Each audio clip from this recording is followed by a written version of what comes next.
So, according to the Bible, we are not called to support the nation of Israel, or even any nation for that matter.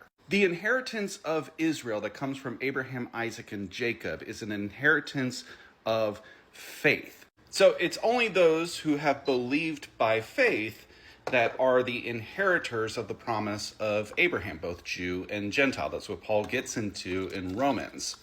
A lot of people just get tripped up on this idea that the promise is by birthright, but Esau shows that that is not the case. He passed up the birthright in exchange for a bowl of beans. But let's just assume that I'm wrong in all of this, right? That the promise is still there. The land of Israel still belongs to the Israelites, even though the modern state of Israel is a secular state and not a Jewish state. The occupation of the promised land, even in the Old Testament, was conditional. It was conditional on Israel following the law of God. Multiple times the Lord tells the Israelites that if they do not obey his commands, that the land will vomit them out. You see it all throughout the book of Judges. You see it all throughout the book of 1st and 2nd Kings, 1st and 2nd Chronicles as well. Eventually, the northern kingdom is conquered by Assyria. The southern kingdom of Judah is conquered by the Neo-Babylonian Empire.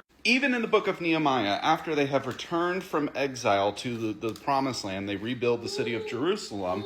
It says that they eventually slipped into the same patterns.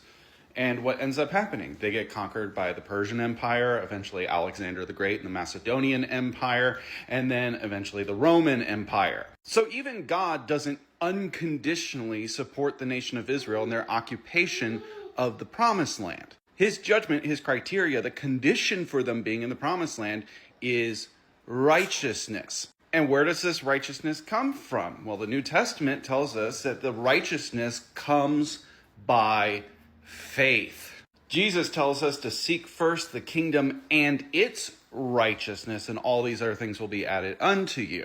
This is something that we actually see set up, uncommon bud, in 1 Samuel when, they clamor for a king, and Samuel's a little upset about that. And God says, don't worry, they haven't rejected you, they've rejected me. Because the kingdom of Israel, what we would call a nation now, was set up to have God as their king, which means that his people were to live by his law and his righteousness. So when we're looking at the nation of Israel, when we're looking at the nation of Palestine, when we're looking at America, Germany, England, all of these nations, we're not judging whose side God is on. We're not judging whose land does this belong to, because everything in the